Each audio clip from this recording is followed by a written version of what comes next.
Madame, monsieur, bonjour, ravi de vous retrouver pour le JT de ce mercredi 27 mai. On découvre tout de suite les titres. Covid-19, dérogation au repos dominical, taux de TVA réduit et Covid-19, aménagement du remboursement des manifestations sportives ou culturelles.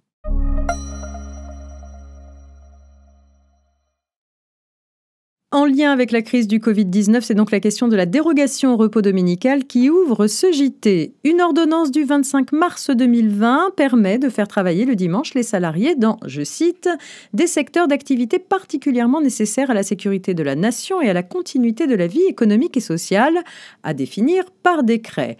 Le premier de ces décrets est paru. Peuvent ainsi déroger à la règle du repos dominical et attribuer le repos hebdomadaire par roulement les personnes morales qui assurent les activités d'identification, d'orientation et d'accompagnement des personnes infectées ou présentant un risque d'infection au Covid-19 et de surveillance épidémiologique au niveau national et local dans le cadre de la lutte contre la propagation de l'épidémie de Covid-19, ainsi que ceux qui assurent des prestations nécessaires à l'accomplissement de ces activités.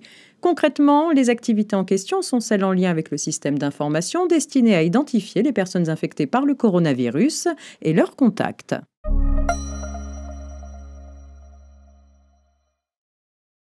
Un point TVA à présent. La deuxième loi de finances rectificative du 25 avril 2020 a temporairement étendu l'application du taux réduit de TVA de 5,5% aux produits d'hygiène sanitaire adaptés à la lutte contre le Covid-19 ainsi qu'aux masques et tenues de protection. Cette disposition s'applique jusqu'au 31 décembre 2021. Les caractéristiques techniques des produits d'hygiène et masques visés par cette mesure sont décrites dans un arrêté du 7 mai 2020.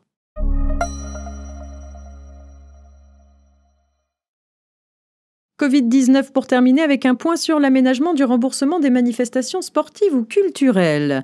À la suite des mesures adoptées pour freiner l'épidémie de Covid-19, les entrepreneurs du spectacle vivant, les organisateurs de manifestations sportives et les salles de sport sont lourdement touchés par la crise sanitaire.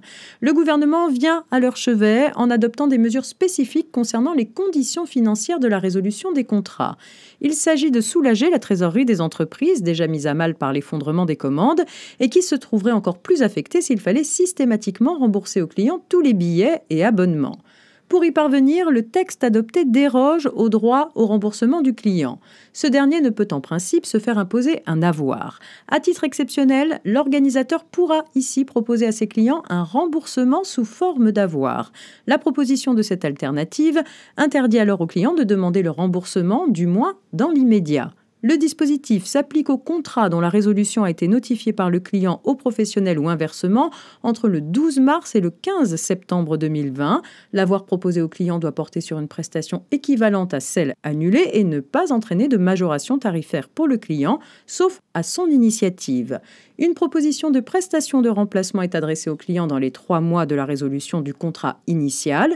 Elle demeure valable pour une durée de 6 à 18 mois, selon les cas. À l'expiration de ce délai, les clients qui n'ont pas choisi d'utiliser l'avoir obtiendront le remboursement. Les intérêts des consommateurs ne sont donc pas sacrifiés puisqu'ils conservent en définitive le droit de préférer être remboursés. Mais la mesure devrait favoriser une diminution des demandes de remboursement et conduira au minimum à leur étalement dans le temps. C'est la fin de ce JT, je vous souhaite une belle journée et à demain.